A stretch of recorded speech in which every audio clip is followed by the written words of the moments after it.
ബ്രഹ്മസ്ഥാനം എന്താണെന്നും ബ്രഹ്മസ്ഥാനത്തിന്റെ ഒരുപാട് മിത്തുകളും ഒരുപാട് തെറ്റിദ്ധാരണകളും ഇന്ന് സമൂഹത്തിൽ ഓടിക്കൊണ്ടിരിക്കുന്നുണ്ട്. വാസ്തുശാസ്ത്രപരമായി പറഞ്ഞാൽ ഏറ്റവും കൂടുതൽ സൂക്ഷിക്കേണ്ട ഒരു സ്ഥലമാണ് ബ്രഹ്മസ്ഥാനം.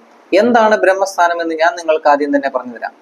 ഒരു വീടിന്റെ മധ്യഭാഗത്തെ പറയുന്ന പേരാണ് ബ്രഹ്മസ്ഥാനം എന്നുള്ളത്.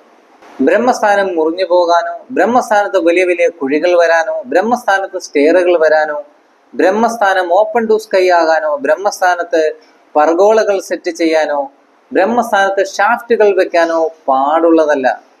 എന്നാൽ ഇന്ന് കാലത്ത് ഇതൊന്നും തിരിച്ചറിയാതെ, ഇതൊന്നും നല്ല വാസ്തുവിദഗ്ധന്മാർ പറഞ്ഞു കൊടുക്കാതെ പുതിയ മോഡേൺ രീതിയിലുള്ള ഭവനങ്ങൾ നിർമ്മിക്കുകയും അതിനനുസരിച്ച് ആ വീട്ടുകാർക്ക് തന്നെ ഒരുപാട് പ്രശ്നങ്ങൾ നേരിടേണ്ടി വരികയും ചെയ്യുകയാണ്.